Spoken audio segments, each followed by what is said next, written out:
نحمده ونصلي ونسلم على رسوله الكريم اما بعد فاعوذ بالله من الشيطان الرجيم بسم الله الرحمن الرحيم قال النبي صلى الله عليه وسلم المسلم من سلم المسلمون من لسانه ويده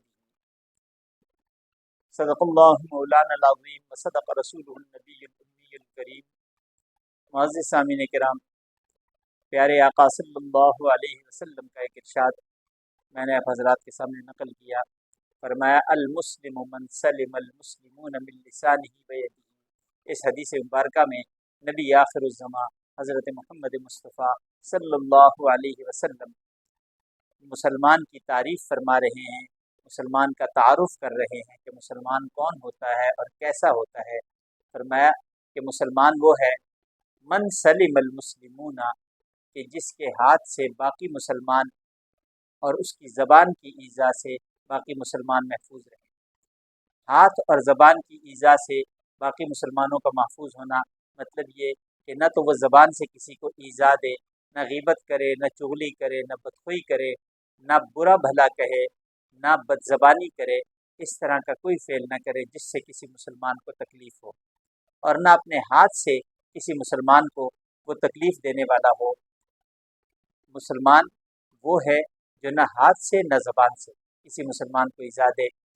ہاتھ سے کسی کو اگر تکلیف دی ہے، کسی کو زخم دیا ہے، کسی کے ساتھ لڑا ہے، مارا پیٹا ہے، وہ بھی تکلیف بہت زیادہ ہوتی ہے، لیکن جو زبان سے برا بھلا کہا گیا ہوتا ہے، جو غیبت چغلی کی گئی ہوتی ہے، وہ بہت زیادہ تکلیف دیتی ہے۔ عربی کے ایک شاعر نے کیا خوب کہا ہے، جراحات السنان لها التیام ولا یلتام ما جرح اللسان، کہ تیر اور تلوار کا زخم وہ مندمل ہو جاتا ہے، زخم ختم ہو جایا کرتا ہے، بعض دفعہ نشانات بھی مٹ جاتے ہیں، لیکن جو زبان کا سے دیا گیا زخم ہوتا ہے اسے مٹتے ہوئے، اسے مندمل ہوتے ہوئے زمانے گزر جاتے ہیں، وہ نہیں ختم ہوتا۔ انسان معاف بھی کر دیتا ہے لیکن دل میں وہ بات رہ جاتی ہے۔ اور اس میں زبان میں کئی قسمیں ہیں، جیسے میں نے شروع میں عرض کیا، غیبت ہے، چغلی ہے، بدخوئی ہے، بد زبانی ہے، بدتمیزی ہے۔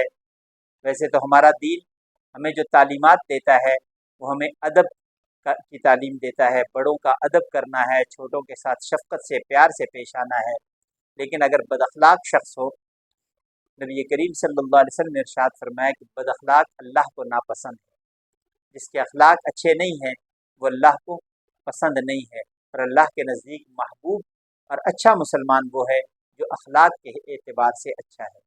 جس کے اخلاق اچھے وہ اللہ کے نیک بندوں میں ہے، اور جو اخلاق کے اعتبار سے اچھا نہیں ہے تو وہ لازمی بات ہے پھر مسلمان کی تعریف اس پہ صادق نہیں آتی۔ زبان سے جو افعال کیے جاتے ہیں ان میں غیبت ہے، چغلی ہے۔ نبی کریم صلی اللہ علیہ وسلم نے ارشاد فرمایا لا يدخل الجنت قطات، چغل خور جنت میں نہیں جائے گا۔ جو چغلیاں کرتا ہے نا لوگوں کی، وہ جنت میں نہیں جائے گا۔ اور اس کے ساتھ اللہ تبارک و تعالیٰ غیبت کرنے والے کے بارے میں فرماتے وَلَا يَغْتَبْ بَعْضُكُمْ بَعْضًا أَيُحِبُّ أَحَدُكُمْ أَن يَأْكُلَ لَحْمَ أَخِيهِ مَيْتًا فَكَرِهْتُمُوهُ۔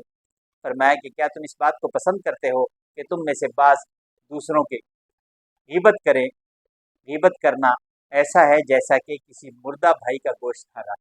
مردہ بھائی کے گوشت کھانے کو تم پسند نہیں کرتے تو پھر غیبت کو کیوں پسند کرتے ہو؟ اس لیے ان تمام افعال سے جو کسی مسلمان کو تکلیف دینے والے ہوں، مسلمان کا شیوا یہ ہے کہ وہ ان سے بچے، نہ کسی کو تکلیف دے، نہ اذیت دے، نہ کسی کے رستے میں رکاوٹ ڈالے، نہ کسی کی ترقی کے اندر رکاوٹ ڈالے، نہ کسی مسلمان سے حسد کرے، نہ اس سے بغض رکھے، نہ کینہ رکھے، نہ چغلیاں کرے، اور نہ مسلمان کے ساتھ بد زبانی اور بد اخلاقی کرے۔